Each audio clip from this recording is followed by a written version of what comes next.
Welcome to another one of our Meet the Endorsed Candidates segments. Today we're happy to have Representative Yvonne Holley, who is running to become our Lieutenant Governor.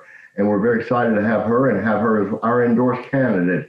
Yvonne is a career state employee who, after she retired, decided to continue her public service as a representative in the North Carolina House. She is now completing her fourth term and is looking for promotion to Lieutenant Governor, and we think that is an excellent idea. Yvonne has been with us on a lot of our issues, and she's also a sitting member, which she gets bonus points for that one. So, as usual, we have our Executive Director, Ardis Watkins, who will ask her a few questions. So, I'm going to turn over to Ardis and Representative Holley.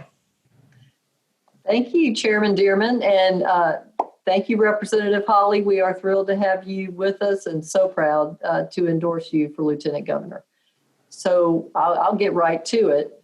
Why did you decide to run for Lieutenant Governor? I think people would love to know. Well, that moment of insanity came when I realized when I was doing some things in the General Assembly that the problems and things that I was trying to solve were bigger than my district and that they were statewide. And that a lot of the people who were talking about running were really good people, but they all wanted to be something more. They want to one day be vice president or senator or something. And I was afraid that it wouldn't take that job and do the maximum with it that can be done. And to me, that job had a piece because they had taken the power away from it, and they had a few years ago, and you have this sort of time period that you could do something that you want in it. It made it appealing to me that I can do something with that job in that particular network. That this is the one that allowed me to do some of the things that I wanted to do for the people and expand what I was doing in the legislature to be more inclusive across the state. And, Well, that makes a lot of sense, and that's another thing I think that a lot of people don't know is what the duties of the Lieutenant Governor are. When most of us think of the Lieutenant Governor, we think presiding over the Senate. But are there other things about that job that were of particular interest to you? Yes. Well, of course, presiding over the Senate was an important piece because we were cut off so much in debate so many times. We were not allowed to make amendments and things on the floor. When they were ramming something through, I felt that they were ramming something down our throats and they would cut off our debate and we weren't able to speak. Well, I want to bring that civility back, that people's voices will be able to be heard, because I will declare the decorum of the chamber, and I will call on people to speak when and in what order. That will be determined by me. The other thing is that if in instances of a tie, I am the deciding vote. And it looks like it will be instances of a tie, which means that my vote will be very important because I will determine what passes and what doesn't pass in many instances. I can block some really bad things and progress some really good things, or it depends on what side you're looking at or vice versa, so that was appealing. Okay, you also sit on the State Board of Education. Well, come on, y'all, K through 12. What better opportunity to work with the superintendent to help come out of this pandemic and help rebuild our school system so it is just wonderful for everybody. And I believe in public money goes to public schools. And I want to say a little bit about that right here. Everybody's wanting to know about charter schools and private schools and all this choice. Well, right here in North and Wake County, we have public choice. We have 4 very good options. We have our traditional schools. We have year-round traditional schools. We have magnet schools, which are special programs within a school facility. And we have public charters. So you have a choice within the public school system as to which one can fit you best without giving our money to the private and parochial schools. Now, with the voucher program, I understand it, and you want to take the money and go with the child. But you're talking about going to some private and parochial schools that do not have to accept everyone. It may be a religious school that may object to someone of a different religion coming in. It may be based upon something else that they choose not to let a student in. So they're restrictive, and that's not how public money should be spent in a restrictive environment that is not accountable to the taxpayer. We're just giving them money and saying, do with it as you see fit. It was at one point the charter schools were supposed to be special programs. Now they are competing against our public schools in some areas and really adding to a level of segregation, be it socioeconomic sometimes or racial segregation, and that's not necessarily a good thing. But they are at least academically accountable to the public school system, and they have to provide. If you're in a private school, you don't have to provide transportation. So how is that child who got the public school money, that voucher money, going to get to that school that may be across town if they don't have transportation provided for them? So that's part of it. The other part is, and this is something that really disturbed me, was when I found out that money for an IEP service that a student may be getting, for example, if your student gets speech therapy in the public school system, well, that money, which amounts to maybe $8,000, goes with the student to whatever school that they go to. Well, if they go to a private and parochial school, that school does not even have to offer the service. So they get the money for the service, but they're not accountable for making sure that your child gets speech therapy. And so that bothers me a lot too. So that K through 12 to me is just so important, that we make sure that the public school system stays strong and get stronger coming out of this pandemic. The other part is you sit on the State Board of Community Colleges. What is that? That is job training, workforce development. Oh, how wonderful it is to be able to take somebody from kindergarten right on through workforce development, that when they come out, they're trained or skilled in some kind of job. And to see if that continuity between high school and the community college goes smoothly, and that we're offering the kind of programs that will pay our students what North Carolinians, what they're worth and their value with a real marketable skill, are just so important now, especially we're trying to retrain people from industries that are bygone and into new industries. All of that is just so critically important. So those are the three major things that goes with this job.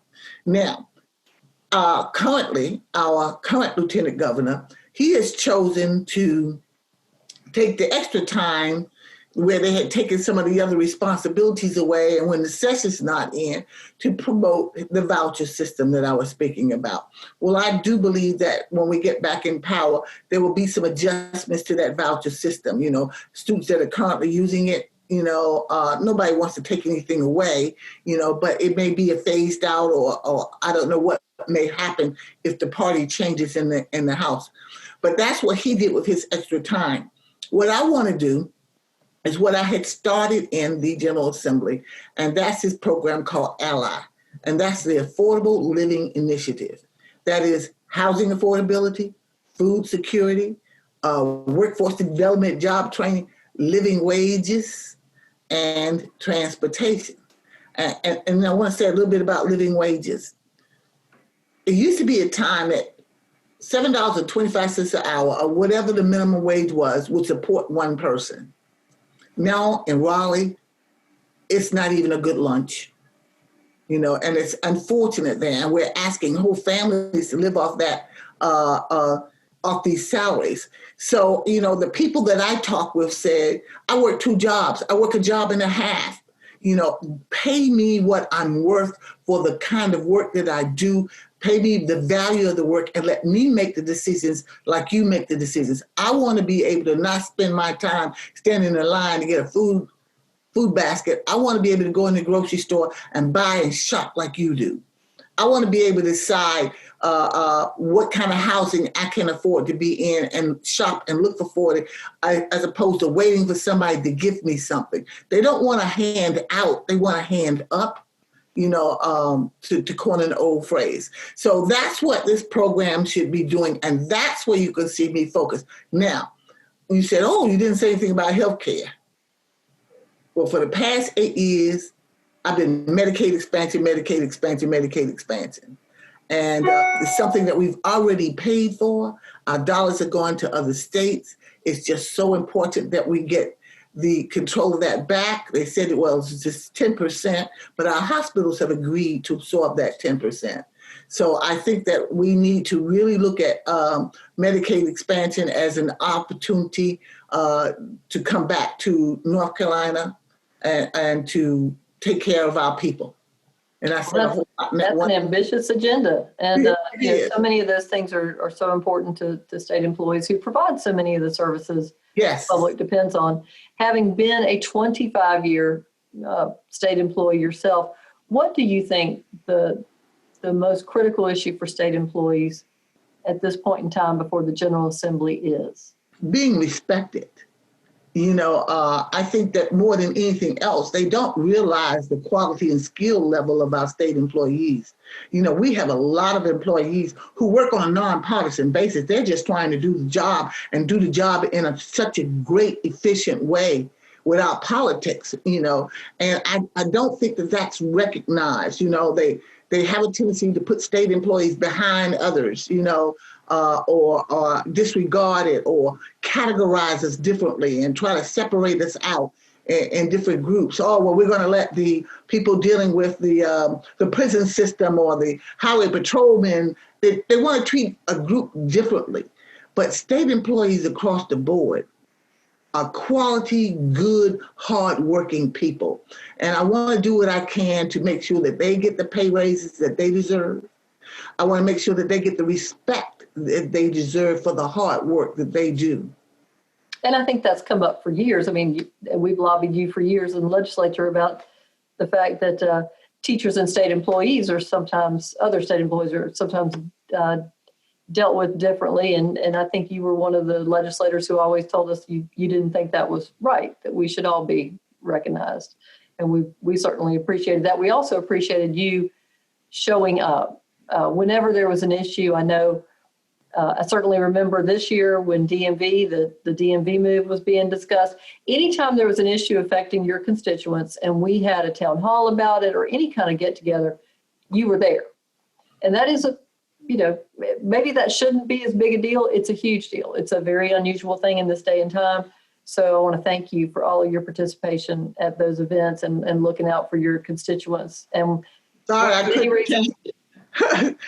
couldn't get that one fixed because I sure wanted to fix it. I know you did. But the bottom line is now they got tired of hearing me fuss about it. I know, but the bottom line is you came, you educated yourself as much as you could be educated, and you tried to educate everybody else in the General Assembly about it. You fought for people, and it was recognized. So it's one of the many reasons we're proud to endorse you for your candidacy for Lieutenant Governor. Is there anything else you want people to know about you or your candidacy? Well, I'm not running to be something. I'm running to do something, and I got your backs. I'm going to fight very hard. Now, no one knows what the budget's going to look like. No one knows, you all know what we're going to have to deal with when we're coming out this pandemic and in the next session, but I will let you know, that I will do my best to protect you as much as I can. To advance you when and ever I can, to help you move forward in salaries and respectability and everything, and that you will know that whatever decision I make, it's deliberate, it's deliberated, and it's with you at heart. And I may not always be able to do what you want me to do, but you know that your voice was heard and that I took it in serious consideration. And I think some people there just take things lightly and just, they're a little flippant about some issues, but I always weighed heavily on some things. We appreciate all of that. We appreciate you. Back to you, Mark. Okay, thank you. Now, I think you have a good idea of why we endorse Representative Holley, someone that's going to be elected to represent the people and not running for the higher office for the 8 years like our current Lieutenant Governor has been doing. It's nice with someone that respects the people that put her there, is willing to stand up and fight for the people she represents across this state. And she's done a good job while she's been in the legislature. So she has a proven track record. I encourage you to go to the polls and vote for Representative Holley for Lieutenant Governor and all of our EMPAC endorsed candidates. We want to make sure that all of our Senate members and their family and friends go to vote and have their voice heard this year, so we can get some great people, not only on the council of the state, but in the legislature this year by electing the EMPAC endorsed candidates. In 2018, 83% of our registered Senate members voted. That's a huge percentage, and we want it to be at least 90% this year. And take, like I said, take all of your family and your friends too. So thank you, Ardis. Thank you, Representative Holley, for being with us today. And I hope you've enjoyed our most recent segment of Meet the Candidates. Thank you. Thank you for this opportunity.